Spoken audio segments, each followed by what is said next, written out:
कॉलेजची मैत्रीण भाग 2. राणी आणि श्यामची मैत्री वाढतच होती. कधी व्हॉट्सअपवर तर कधी प्रत्यक्ष ते एकमेकांना बोलत होते. दोघांचेही मन एकमेकांसाठी कासावीस होत होते. बिनधास्तपणे राहणारी राणी आता श्यामच्या विचारात गुंगली होती. काय होतंय तिला कळत नव्हतं. आता कधीतरी स्वतःशी ती विचार करायची. हे काय होतंय तिलाही समजत नव्हतं, पण काहीतरी वेगळं होत होतं जे श्यामलाही कळत नव्हतं. श्याम आणि राणी याच स्वप्नात होते. दिवस निघत गेले. 2 वर्ष संपले. आता कॉलेज लाईफ संपण्याची फक्त 1च वर्ष राहिले होते. इतक्यात एक घटना घडली. श्यामला आपलं कॉलेज लाईफ सोडून गावी जाण्याची वेळ आली. काय करावं हे दोघांनाही सुचत नव्हतं. त्याने आपलं ॲडमिशन नाशिक जवळच्या एका छोट्याशा शहरामध्ये केले. राणीला हे सहन होत नव्हते. आता काय करावं याचे उत्तर तिला सापडत नव्हते.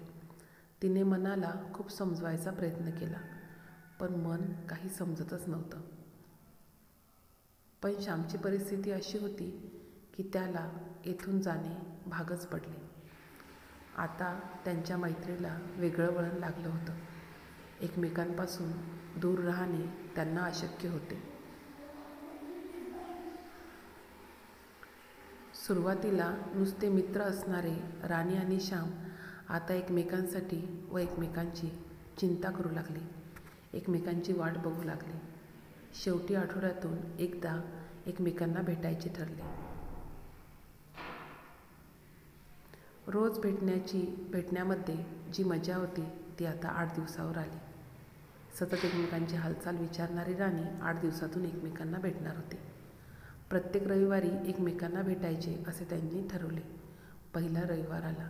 राणी आणि श्याम एका हॉटेलमध्ये भेटले.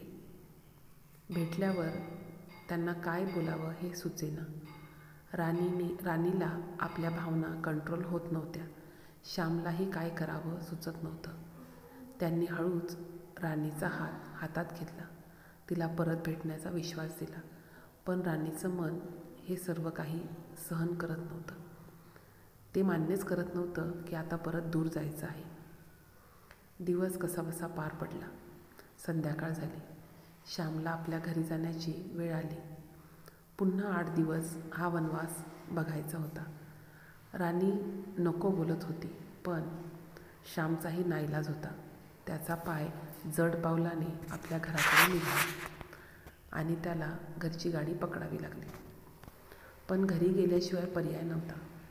परत 8 दिवस असेच जाणार होते. अभ्यासात दोघांचेही मन रमत नव्हते. श्याम ही तिकडे अभ्यास करत नव्हता. हळूहळू मैत्रीचं रूपांतर प्रेमात झालं हे त्यांना कळलंच नाही. आता मित्रमैत्रिणीसुद्धा एकमेकांच्या नावाने त्यांना चिडवायला सुरुवात करू लागले. ते त्यांना एकमेकांच्या नावाने चिडवू लागले. एकही क्षण, एकही मिनिट, एकही श्वास असा जात नव्हता की त्यांना एकमेकांची आठवण येत नव्हती. मग आता एकमेकांच्या घरी जाण्याचे ठरले. श्यामने राणीला आपल्या घरी बोलावले. अशा वेळेस घरी बोलावले की ज्यावेळेस त्यांना एकमेकांसाठी पूर्ण वेळ देता येईल. आपल्या घरी कुणीच नव्हते. श्यामच्या घरी कुणीच नव्हते. सर्व मंडळी गावाकडे गेली होती. भरपूर दिवसांनी भेट झाली.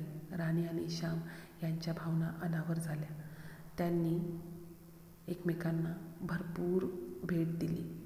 एकमेकांची भेट झाली. 4-5 तास त्यांनी एकमेकांना भेटून बोलले. एवढ्यात घरी अचानक श्यामचे काका आले. झालेला प्रकार लक्षात घेऊन काकांना खूप राग आला. त्यांनी लगेच श्यामची आई, राणीची आई यांना बोलावणी केली. आता या दोघांना वेगळे व्हायचे होते. दोघेही जाम घाबरून गेले. काय होईल हे कळत नव्हतं. काकांनी लगेच दोघांच्याही आईवडिलांना एकत्र बोलावले.